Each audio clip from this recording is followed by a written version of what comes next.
yan. Anti-Red Tape Authority. Yan. Di ba ito yung pagbakukupan, partner? Di ba? Ganon. Doon mo inireklamo sa ARTA. Yung mga hindi na sabit. makupad, yung Ano? talagang hindi ka pinapansin. diba? Dead Correct. Makels. Oo. Dahil po doon sa pagkaantala, ito na nga, ng 10,000 pesos na cash gift. Ay, yun daw ilang benepisyaryo kasi sana nila.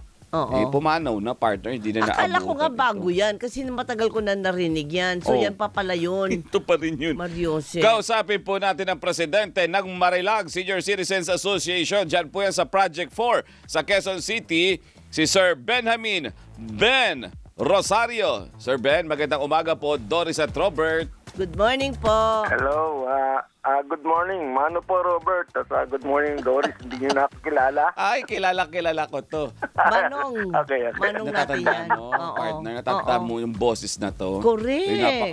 Napakahusay sumulat ng balita niyan. Kasabay ko yan sa kamera nung Talaga naka-assign ba? ako dun eh. Akalain mo senior na pala yan? Senior na pala ang isang sugar. Sugar ang tawag sa kanya sa house doon eh. Kumusta po? Kumusta? Eto, nag-ano na ako, nag-retire na ako sa Manila Bulletin at eto, tumutulong ako sa mga seniors. Opo. Ikwento nga po natin ng konti, bakit umabot sa reklamo sa ARTA? Oo. Ano ba dapat yung ini-expect natin for the senior citizens na hindi na ibigay kaya kailangan na natin silang isumbong? At sa inong agency particularly ito? Okay. Ang kwan kasi yung ang concern natin na yung pag-implement ng expanded Centenarian Act.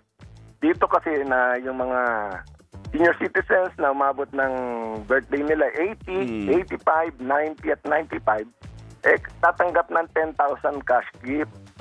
Sa birthday nila yan, pang birthday nila yan. Nangyari kasi instead na birthday dahil sa pagkaantala, may mga namatay na dito sa dahil nag-apply na sila at naghintay sila for most of them, some of them, over 1 year na. So, lagpas-lagpas na yung birthday na isang taon, hindi pa rin natatanggap. Kaya yung nangyari doon sa iba, instead na birthday gift, naging abuloy ang natanggap nila. Naku dahil naman, namatay ang na saklap kay- naman. Ang saklap naman nun. Kaya yun ang kinasasama namin ng loob namin. Although, kumpleto naman lahat na naibigay na mga papeles. So, dapat on their birthday or within yung during the quarter ng kanilang birthday ay natanggap na nila ito. Opo. Kung nag-apply sila prior to their yung celebration of the milestone birthday. Halimbawa, may 25 birthday mo, nag-apply ka ng mga March or February na before that, dapat natanggap mo na ng birthday mo hindi nangyayari. Ano pong Hindi nirarason nangyayari. nila sa inyo, Sir Ano Ben? nangyari? Bakit Oo. wala? Kumpleto pala ng dokumento. Ang pagkaang nagtanong ay yung mga senior citizens, kahit 10,000 na napakalaking bagay sa kanila yan. Opo. Pumupunta sila sa City Hall, pupunta sila sa the agency na dapat nang nag-implement niyan ay yung National Commission of Senior Citizens. Ito ay dito nakabase sa Quezon City. Tapos at marami nagkakamali, akala nila DSWD, hindi NCSC po ang nag-implement talaga niyan. Opo. So, Yun nga po, pumupuntang mga yun nga po nakakalito. Yun ang at saka kumbaga ay nakakawalang gana para sa mga seniors. Kasi kung saan-saan po parang trumpo na iniikot-ikot na lang, pinahihirapan pa kung tutusin nga po, para sa kanila naman talaga yung benepisyo na yan.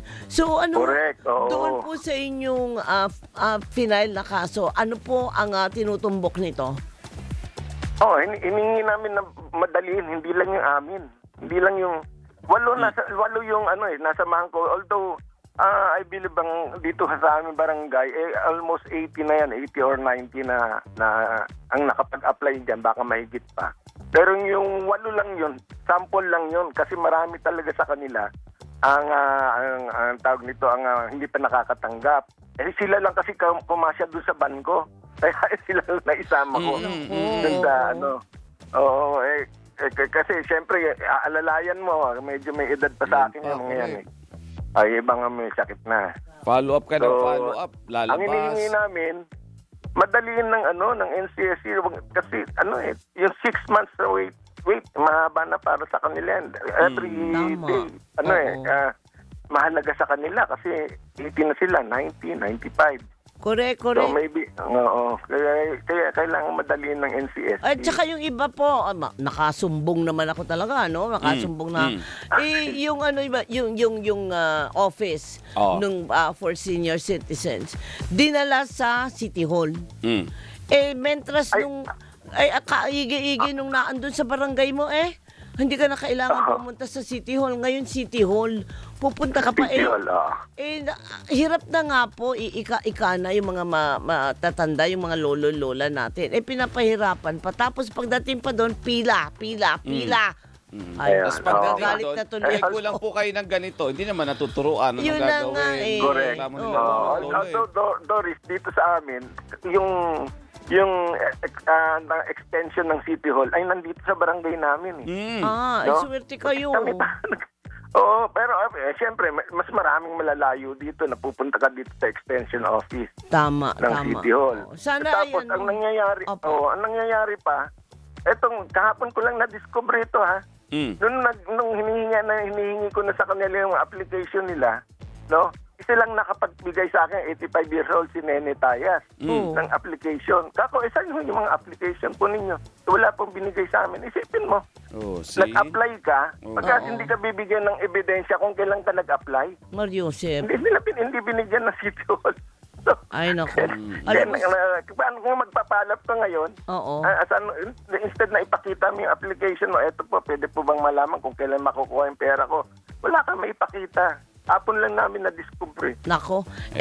Kami po ay hindi naman sa inuutusan namin kayo ni Robert, pero parang gano'n na nga po. Huwag niyo po yung bitiwan. Huwag yung bitiwan. Oo. Alam mo, yan na lang may contribute natin sa sa Oo pagtandaan natin. nga, yun na nga. Oo, malaking Magtulungan Oo. para yan ay, para naman yan sa Correct. mga matatanda Oh, natin. follow up din natin. Oo, Follow at up. nagpapasalamat naman ako sa mga katulad niya. Sa bagay, si Ate Doris, mas matanda nga pala ako sa iyo.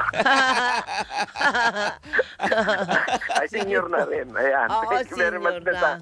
sa ano ninyo, sa pagtulong ninyo, sa pagbibigay ng puwang dito sa inyong programa. Ay, salamat po. Maraming Thank salamat. you, Sir Ben. Ipa-follow up namin ito para syempre Oo. Okay. masulusan. Tulungan po tayo, Maraming ha? salamat po.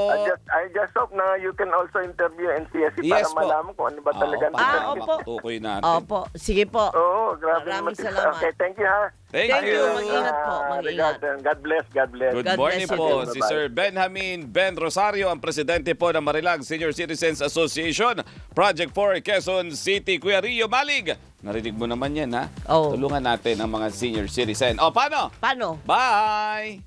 Papay na tayo